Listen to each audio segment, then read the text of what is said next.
Jasmine Crockett didn't announce a campaign. She announced a war, and her rivals felt the shockwave before she even finished the first sentence.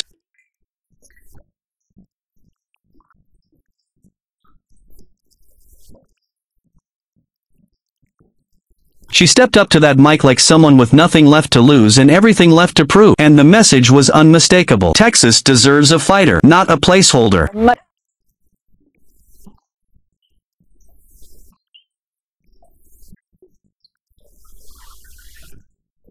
Not a career politician, a fighter. From that moment on, the ground started shaking under her opponents.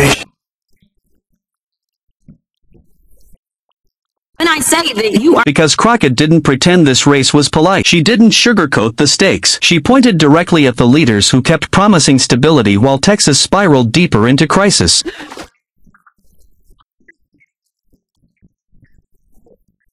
She said Texas has been led by people who play small, dream small, and deliver even smaller. That line alone felt like a direct strike, a political uppercut landing on every rival who expected 2026 to be a slow walk to re-election.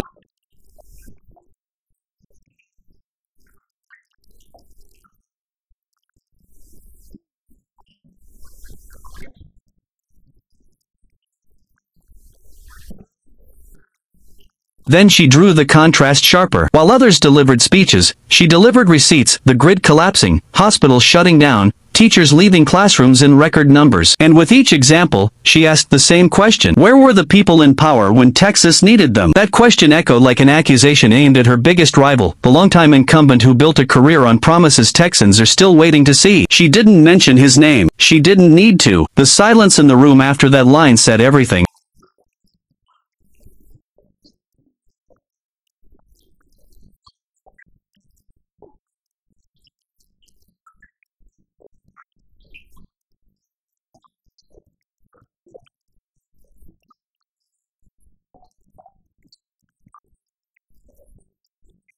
Then she leveled her gaze at the Democratic side too, showing she wasn't afraid to call out her own party. She talked about leaders who wait for perfect timing, perfect polls, perfect approval.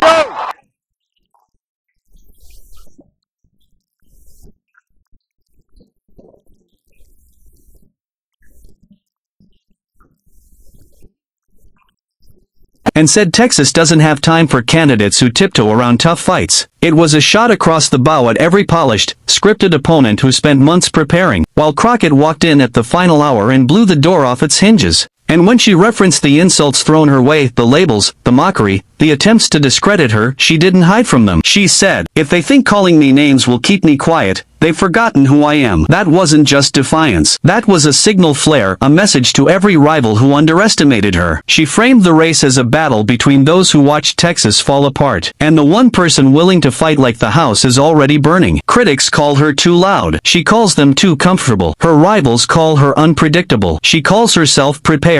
And the voters? For the first time in months, they're watching a Senate race that suddenly feels electric, dangerous, alive.